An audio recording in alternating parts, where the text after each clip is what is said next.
Phakathi kwabantu abaye kobhonga emswaneni kwaNkambule eThekwini namhlanje kukhona kubo umphathiswa womnyango wezemidlalo ubuciko namasiko KwaZulu-Natal uMntomuhle Khawula kanye nethimba lakhe. uKhawula uthi khathi uLambokazi saphathekile bebenethemba lokuthi uzobuyela emsakazweni eyoguqula impilo yezigidi ngezigidi zabalaleli bomsakazo ngohlelo lwakhe iEshilo. Ngokushona kwakhe akulahlekelwe kuphela isifundazwe kepha izwe lonke.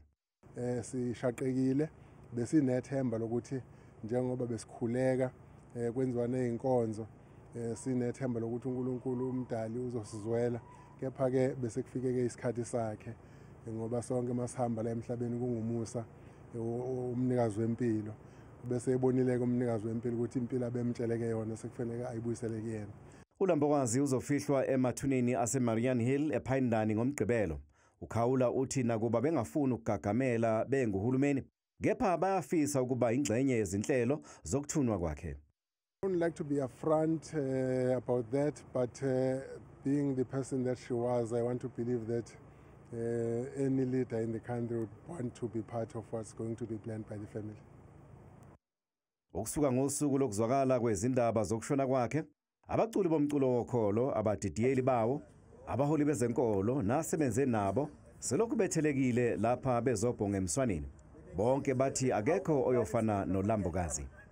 uZanele bomxhumanisi nomhlanganisi wamabandla ewumxhumanisi nomhlanganisi even wama gospel singers abantu abangaboni ngasolinye bebahlalisa phansi. uZanele ube ke wazala nento ehlanganisa ama couples la kade sihlangana nama couples akhulume izwi kaNkulunkulu nokuphila phezukwawo. Silahlekelwe kakhulu namsho uzwa lokho the whole of this week, but kunalento ukuthi khona umuntu othi obukhulu bakhe ubona ukuthi lo angeke azathinteka akayindawo ohlale khona. uSizanele ufana nalabo bantu labo ukuthi hayi lo akayindawo asikakhona namanje akasekho. Kubhlungu besingakalindi ukuthi sengahamba ngalesikhathi kepha ke uNkulunkulu uthathile, uNkulunkulu uyasipha futhi kwesinye isikhathi. Imindeni owaKambokwazi nokaNkambule iyaqina ngokwesekwa ekutholayo. Inkonzo yesikhumbuzo ehleliwe ukuthi bekhona la eThekwini izoba lapha eGNF God Never Fails isonto eliseduzane neDurban Station. So ikusasa ngolwesine 12 o'clock.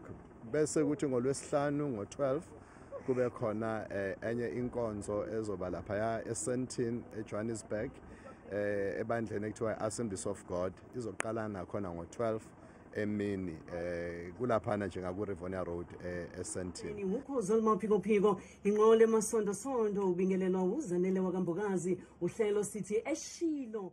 uLambokazi ushiya emhlabeni umyeni wakhe umfundisi uMpendulo Nkambule, ingane ezimbili nabanye abathandiweyo bakhe. Sikhuphukela Eshilo, sikhuphuka nokuhlupheka kwethu.